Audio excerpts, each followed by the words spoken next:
That title is beautiful. How did they get away with this? Definitely my favorite poster that I've seen so far. This is unbelievable. I'm joined by Elliot Ulm, one of the most entertaining and creative designers on YouTube, and we're going to dissect the graphic design of Dune to find the perfect balance between sandworms and sans serifs.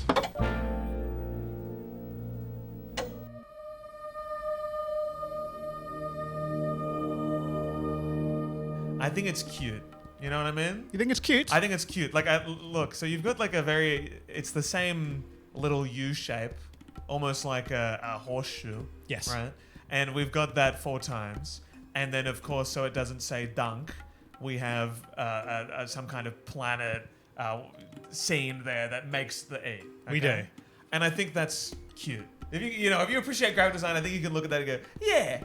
Yeah, They did that. They did well there. That's a smart choice. It is smart. I think when there is a smart creative decision, it is almost irresistible, regardless of how legible it is. Because when they first released this, they released it without the flare. Yeah. And That's dunk. Everyone thought that was dunk. Yeah. And you can't get away with that. So No. they added the flare. This is what it looks like for part 2. Yeah. So they've brought it back. But I think it's really good. I think the letters, they look really ancient, but also futuristic and sci-fi. Yeah. They use these shapes, I believe they're from a Canadian Aboriginal language. Yeah. Villeneuve is Canadian, so that makes sense. It adds up, but I think it looks great. I can't see how you could improve on it anymore. Like that's one of those things. I think the idea that they've gone with, it works. It's what is required. But it still does throw me a little bit that what they've done with the A. Like I get it, but it's like, but what's so special about the A? It's out of necessity. It's not a choice. It is a band-aid. Yeah. As Australians, we pronounce this word Dune and not Dune, as a lot of the world will pronounce it. I kind of go Dune. Dune. Yeah. A world beyond your experience. All right, now for the 1984 movie Dune, I really love this. This to me feels so biblical, like a movie like Lawrence of Arabia or something made way before the 80s looks like with the ancient compositing tools and feels like, the 10 Commandments or something. I might have to go against you here. I don't think I like this one very much at all. I was born in 2012, so it's kind of hard for me to appreciate this older stuff. The tall serif style, right? It's just a bit too tall for me. I think you just squash it a little bit, make it a bit more square. I think the tool works. I like that it fills the frame. Imagine you're at a movie theater. This is, I don't know how tall a movie screen is. At least 300 6 foot foot. tall. Yeah, at least 6 foot. This is the first poster for the 1984 movie. I think this is great. This is really subtle. It sets the mood. I think the type here, initially I thought it is so awkwardly close to the tagline, which is the motion picture event of 1984. They don't make taglines like that these days. Oh, no. But seeing the letters so close to that full sentence does make the letters to me seem really big. Anytime you would see a poster like this, I would usually expect the title to probably stretch to as far as you can go with a little bit of a border, like at least those bottom credits there, it would be that same width. But the fact that they choose to keep it that small and then lining up the text underneath so that the bottom text doesn't seem too big is a really nice choice. And I might be wrong here, but I think that is not as tall as the images that we just saw of a font. All right, we're going to check editor. Let's line pull out them the up. ruler.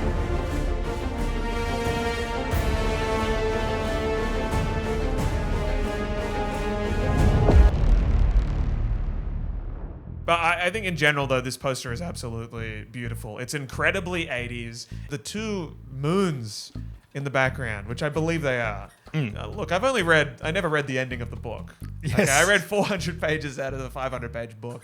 I think this is a perfect poster. I adore this one right here. It is lovely. What I love most about this poster is how sparse it is. It makes it feel grand in that way. But a big sparse desert isn't going to get bums in seats. So they released another poster with your main cast in here. And I think, you've got to do this. I understand. People need to see. You've got Kyle MacLachlan in this movie to go and see it. But this is just, I think, worse in every level.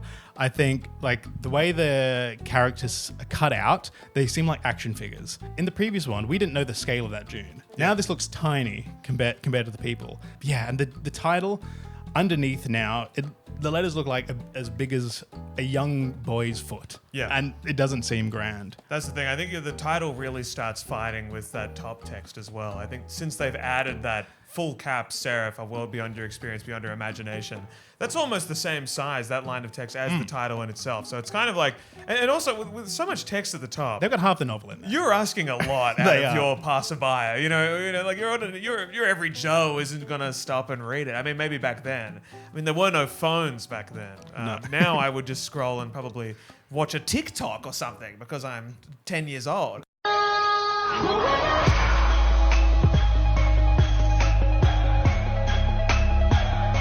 All right, now this is my absolute favorite poster. This is Der Wüstenplanet, is the German poster, and I believe that translates to the desert planet. And I love everything about this. This is so epic. This gets that scale completely right. We have a countless, legions of this army underneath this sandworm, underneath these like endless spaceships. This is just wonderful. This is our first viewing of the worm in any of the posters that we've seen so far. And I think that's the key to this film, to marketing this film, to marketing the concept of Dune. I remember seeing the first trailer for Dune and seeing that worm for the first time and being like, I need to see this. I need to understand what this is about. What's up with this massive worm? Why does it have so many teeth? They've even got all the teeth in that. It's They've got quite all the incredible. teeth. What I love most about this one is the colors. I think there's just something quite brilliant about that red to orangey yellow gradient we've got going on there. Yeah, it's amazing. I absolutely love this one. Yeah. Now, these are the Japanese posters, and look, I don't know if these are sort of alternate posters or if they just gave every movie back in 1984 an anime look, but these are great. I love these. Oh, absolutely. There's something so nice about the illustrated characters. Everyone gets their own little moment on the poster, which I think is so much fun. You've got scenes of these characters embracing on the left, but also a bit of combat in the bottom there. And can I just say that title is beautiful. The red with that black drop shadow going on there. Yeah. It's just like, I simply adore that. So ahead of its time. It is. That's really wonderful. I love just how loose like the brushstrokes are in here. Yeah. It almost feels like fashion concept art. Yeah. where you see those. And I love that like the brushes end before it like fades into the next character. Now these are the posters from Ghana. Now Ghana has a tradition of creating these just wild and insane posters that just have so much stuff that isn't in the movie at all. Like, I know you haven't finished the book. This doesn't happen. Doesn't happen? There's in the no last few heading? pages. We might have to censor some of this on YouTube. Paul in the corner with the pug and the handgun shooting the snake is great. Chuck everything in. Why not? There's a snake. Sure there is. Of course there's a snake. I don't remember there being a snake. Maybe it was in the last 100 pages. Like I said, I never finished the book. And I think that this is something that just comes with the genes. We're born with it. And it's a very dangerous thing in this day and age because technology has given us the tools of self-destruction. Here we go. Let's get loud. Let's get loud. Okay, here we Here go. we go. Modern day. Here's the contemporary poster for the latest Dune. This is an interesting one because I can see what they're doing with the blue. I imagine the purpose of it is to tie into like the blue eyes thing that they've got going on. But like, it's so cold. I think this poster. I agree. Incredibly cold, and just from a base level, that's not a cold movie. No. The whole thing is it's so hot Yeah. that they need to keep moisture in these suits. Like it's just from a base level, like I don't think there's it does any justice to it. I think anyone who sits down after seeing this poster to start the movie and go, we'll just be like, what? Like, huh? I agree. This looks so cool, cold. It looks mild. I also think this screams dunk. This isn't very Dune, this one. From a No. distance, I'm seeing dunk. I'm seeing dunk too. I think this one is to sell the cast that's in the movie, Definitely. and that's it. Yeah. One thing I will nitpick on, and it isn't too much to do with the graphic design, but the tagline "It begins" is the most boring set of words you could choose to describe this movie. Any movie begins. Yeah. Like it's like what begins? It's so vague. Yeah. Yeah. Don't understand why they went with that. Now, this one is much better, way better composition. Still got It Begins, but much smaller, something beginning off in the distance. But this one I much prefer. Yeah, I think I definitely prefer it as well. I'm still not the biggest fan. This one kind of takes me back to more like those minimalist movie posters that you might have seen back in the day. Yes. I get the symbol of like kind of standing on top of the dune, but once again, it's just we're doubling down on Dune. I think. You know, we've got the title Dune. We know there's going to be dunes. Show me a worm. Like that's the thing that confuses me about this. Just show me the worm, and I think you've won me over. Ali, you want to see the worm? Yeah, show me a worm. We've got a worm. It's still not enough for me. Like this is the thing. Not enough so worm. this one, there's. So I want the worm, right? got I've the made worm. it clear I want worm. But I want worm the right way, I think, and I this doesn't do it for me. It's simple. You rotate this poster by 30 degrees, and I think you've got a banger. But it just when you've got the text being so horizontal like that, you've got a lot of angles just clashing with each other. And why is the sky so blue? They've doubled down on this weird like teal blue. It's awfully confusing to me. I guess it is a little cooler, but I think I disagree on all those points. I think this is great. Now, obviously, this makes it look like an epic action movie, which, to be clear, it is not. But you need to get bums in seats, as we say. And I think this is the best way to do that. Like, it makes it seem action-packed. This is framed like, I think that probably is exactly 45 degrees. Yeah. Like, it's too perfect. It's unrealistic. But as a snapshot of, like, what is the, I suppose, action highlight of this movie, I think it does it well. It's hard to make this movie seem exciting. Yeah. And I think this does as good of a job as you can, I think. Now, here is an alternate poster. This, I think, is great. Within those constraints of having the movie title, having to have the word IMAX way bigger than anything else. Like, that aside, obviously it would be better without that. Like, I think this tells the story really well. Assuming you're a fan and already know the plot, this is great. Oh, it's very hard to fault. I think this is definitely my favorite poster that I've seen so far. The teeth being like these like hyper speed kind of style movements, making that like endless void of the mouth seeming like the endless void of space.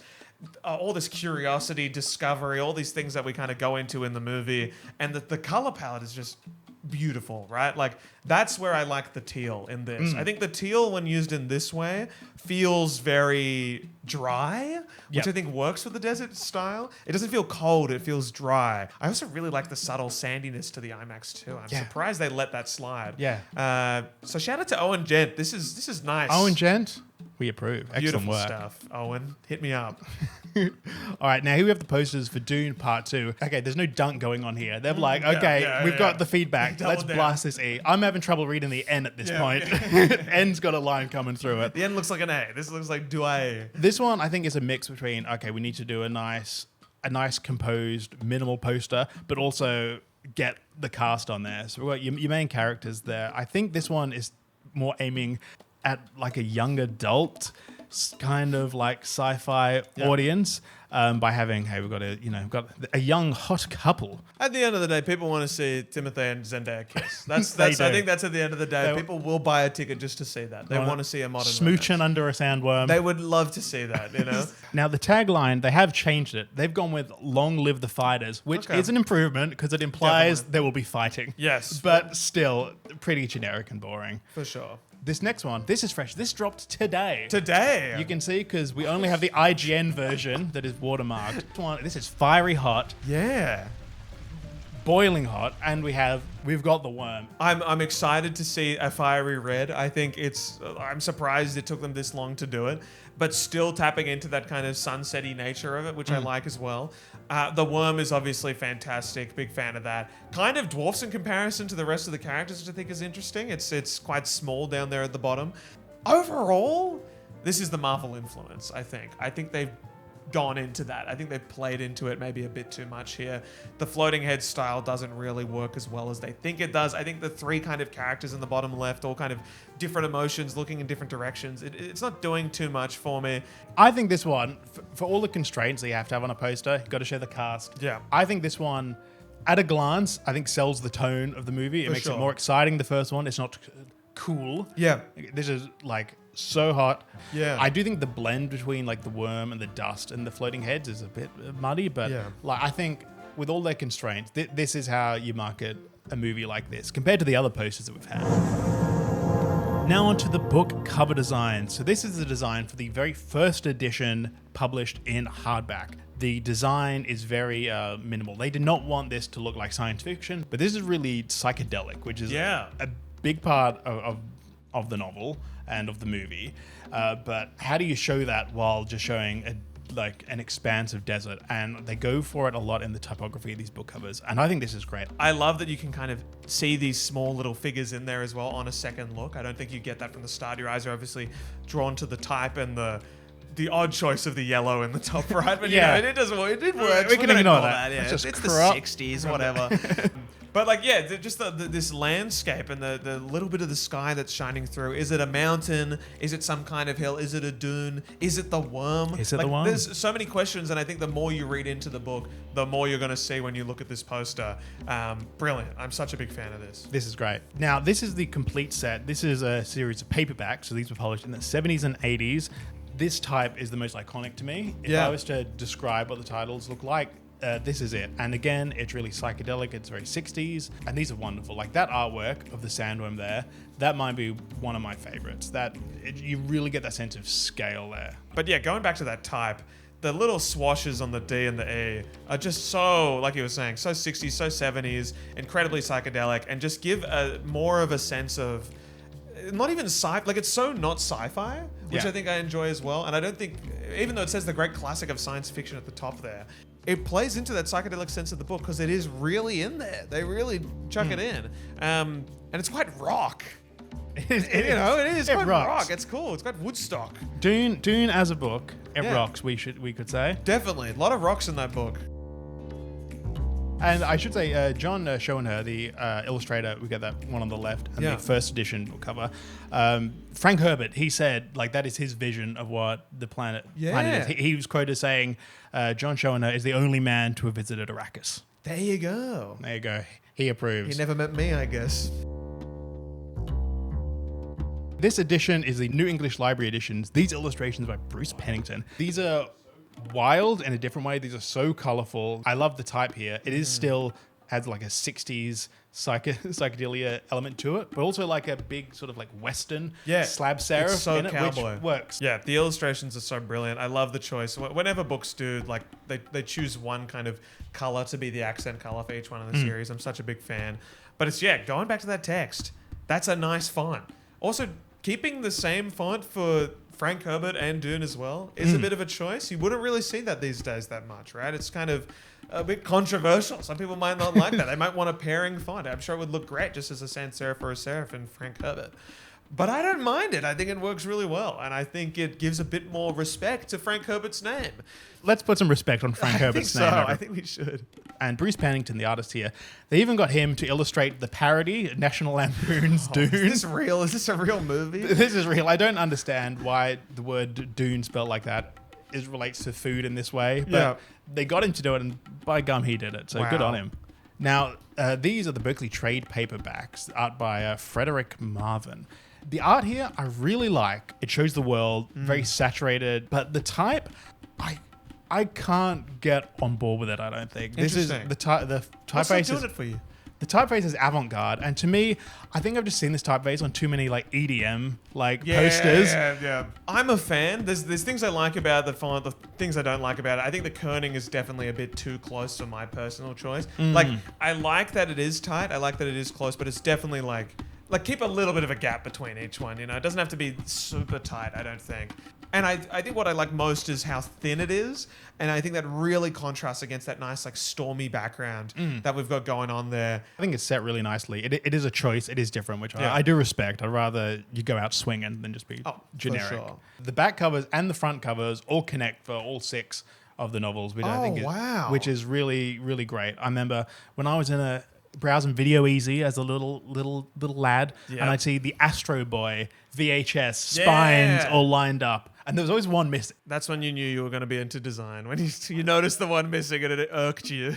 Okay, now this is the movie tie-in. Now, normally movie tie-in novels look heinous. So this one, I think, is great. I do think all the type at the top is really cramped. Yeah, I just want, slide down that image Just a little of the bit. background and spacings out a bit. Yeah. Because you're using the same typeface, all in the same sort of weight. Yeah. There's no thin or bold versions, and they're all different sizes. Normally, you change a weight if you're going to set it so they don't all look the same. But otherwise, for a movie tie-in novel, I think this is a great cover. Yeah, it's that was such a beautiful movie poster. How could you get rid of it? Such a good idea of keeping it in touch. I think you see a lot of movie adaptations doing a bit more with the book version of the movie, but this works perfectly. Now, the modern movie is tie-in is fine. You can get away with it. But the one on the right, like, anyone who buys that is going to be, like, embarrassed to be reading that on the tram. Because the one on the right, it just looks like a movie book. If someone sees you with that, it's like, why didn't you just get the original? I don't, it's like, was that really all that was around? All right, now these were the books released in the 90s and early 2000s. These, I think, are some of the worst ones, especially the one on the left. Yeah. They're so generic, like just an explosion in space. That's a non-fiction book on the left. That's written by Neil deGrasse Tyson telling you what the hell a nebula is. That's not a fiction book. Exactly. This looks like like the audiobook cover of or a podcast cover. Yeah. That's about space. 100%. Now these, we're getting more contemporary now. You would be Yeah. able to buy these, I think up until a few years ago. You probably can still buy these elsewhere. I do think that the illustration style and the colors do make it seem like a children's novel or something very, very young adult. It doesn't, when I see this, I don't think like serious contemplative science fiction. Definitely. And I think it works in a way because I think you're still making sure that it will be popular with the modern audience. It was really modernized. Like, I think a lot of sci-fi books look like this. It's a product of that era of book cover. I think it really is a modernized version. And I like it. I like it. I don't love it, but I like it. I think all the illustrations are really competent, really Yeah. well done. I'm not sure if it's the right tone for this, but we're living in a post-Hunger Games world, and you gotta. Very true. We want to get a young audience to buy these. Now, this is the 50th anniversary paperback. Some people, I've seen reviews, they say this is their favorite cover. Yeah. To me, this might be my least. I really think this looks so flat and generic. Like the type, really generic. I think this is very much like Ollie Mossified. Yeah. Like you were talking about minimalist posters earlier. Ollie Moss designed these incredible posters, I guess, in the early 2010s that they were so good that everyone tried to do something similar. Yeah. And these feel like that, but I think they fail at every level. I think there's so little depth. This one on the left for the original Dune, we've got like 3 layers of sand dunes and a moon, and we've got a silhouette of a sandworm, but it feels so flat. The textures don't feel inspired. The only interesting thing about this is the silhouette of the sandworm, and that kind of looks like a claw. Like, unless you know what a sandworm is, this doesn't really... I personally have the Dune on the left. That's my copy of Dune. Really? That's my copy. And it doesn't feel good picking it up. Like it's... compared to all these other book covers that I have, like, it is so flat. Now this one... Yeah. Now this... I said that one was my least favorite. This is unbelievable. How did they get away with this? This looks like the Lonely Planet I was guide. going to say, this is a travel guide. This is me. I'm going to Frank Herbert to learn about the Dune ebook collection. Like the Herbert specifically, the city Frank in Herbert. It's absolutely absurd. I don't know why they even included the sun in the top left there. Such a weird choice. The sun in the left screams to me that this is deliberate. I think is the main thing. Like there was thought behind this. There was a lot of choice. Now this is the Galaxy hardback. Now I think this is wonderful. This is obviously for the collectors. This isn't trying to move copies at an airport bookshop. This is people that like Dune, want to read it for the 3rd time, and want like a nice artifact on their bookshelf. I think this might be the first use of the one shape being repeated for all the letters. Yeah. And they're not even trying to band-aid it over with like a flare to make the E. They're like... And when you look at that it's Dune. I think that's what I love so much about that back cover. I don't see Dunk at all. Like, it's because they've got that repeated line style. You get that sense of the extra line. And maybe if the letter D had, if there was another letter of the alphabet that had a dash through it, then you'd be a bit confused, but it works. Yeah. And keeping that little star in the middle, like the seamless pattern. Huge fan of that little mark there. I'm a big fan. That's really wonderful. This is the Bulgarian cover for Jude. I think, look, it's not Dune. It feels to me like a science textbook illustration. Yeah, I'm a big fan. I think this goes so hard. I love the red and yellow hands kind of in that mysterious box, staring into the abyss of the box there. I don't know if I would pick this up. No. I don't know if this would sell. It's good to see as an artifact. But I think it would be a really nice... Yeah, like it's an artifact, like you said. Like it's a really cool illustration, really cool art styling of some of the main themes in the book. I'm a big fan. And that spiral text on the top. Oh, Isn't that beautiful nice? Isn't spiral that nice? text. Wonderful. I do want to shout out Lauren Panepinto, who wrote a great article about the history of Dune book covers, which is where I've pulled a lot of these from. So excellent job. Thanks, Lauren, for making this video possible. Thanks, Loz. Let us know what you think the best and worst designs of Dune are in the comments. And thank you so much to Elliot for joining us. If you want to watch videos about design that are equal parts hilarious and creative, this is one of my favorites of his that just goes places you won't expect, believe me. Have a good design, everyone. I wrote one Dune joke. One Dune joke? Dick Cheney loves resource-rich desert nations. Just don't ask him how Iraq is doing now. See you next time, everyone.